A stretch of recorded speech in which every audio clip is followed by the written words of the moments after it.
Good morning. This is Carla Hargrove, and I want to thank you for coming to watch, I'll say, the third installment, part 2 of A Cause for Conversation. I am very excited this morning, and the reason I'm excited is because I just came back from voting. I voted.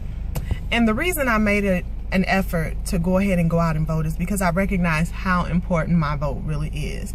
I mentioned last night as I was recording at almost midnight, so I'm a lot more perky now than I was then.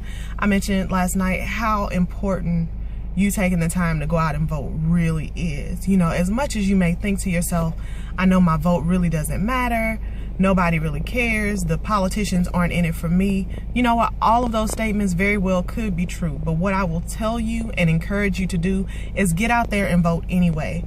What you will learn is that politicians do sometimes what they want to do, but they also do what they have to do.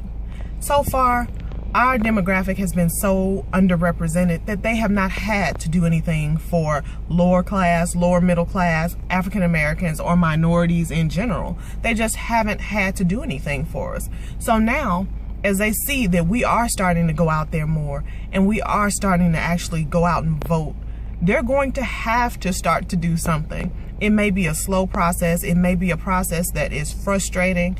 And I have to say, I feel like the whole process is frustrating when you sit out there and take the time to vote and try to educate yourself about the people on the ballot. And it just doesn't seem to do any good. I understand it is very frustrating, but what I will encourage you to do is keep fighting the good fight. Keep going out there and making your voice heard. Keep growing in numbers. Keep telling the politicians that eventually their platform will have to include the people who they've disenfranchised, the people who they thought were unimportant. Bottom line, for right now, politics have been a benefit to mostly the wealthy or upper middle class. And the reason for that is the wealthy and upper middle class are the key components to the key people who were going out there and voting.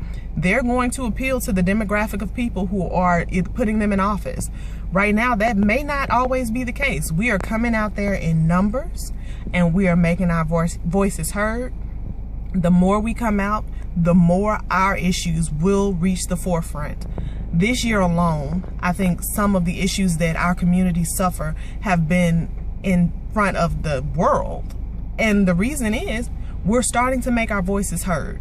We have to do that when injustices are done. We have to do that during the political process. We have to start to learn about these people who are on the ballot. Do your research. Find out what their philosophy is on criminal activity, what they believe. Do they support rape? Do they support letting drug dealers out? Do they support, just letting murderers run rampant in the street?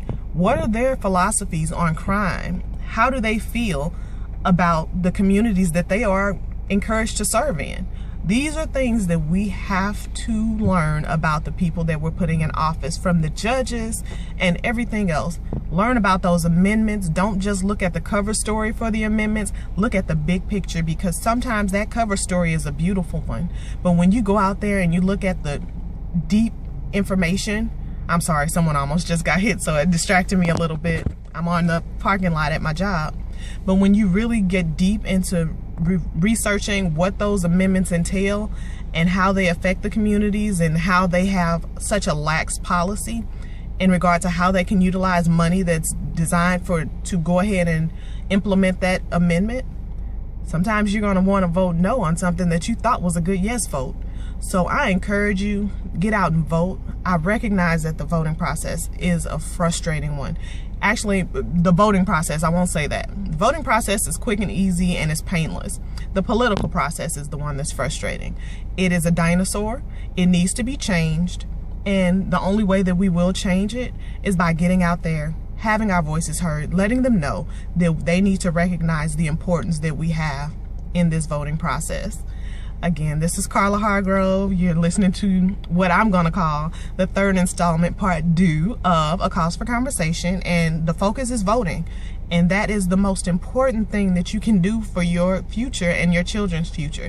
Get out there, vote, become involved in the processes that are available to you to fight the good fight. I'm wishing you a good day, a good life, good love, and just have a great day. Bottom line, have a great day. Enjoy it. And before you close your eyes, make it to the point where you can say that you did get out and vote.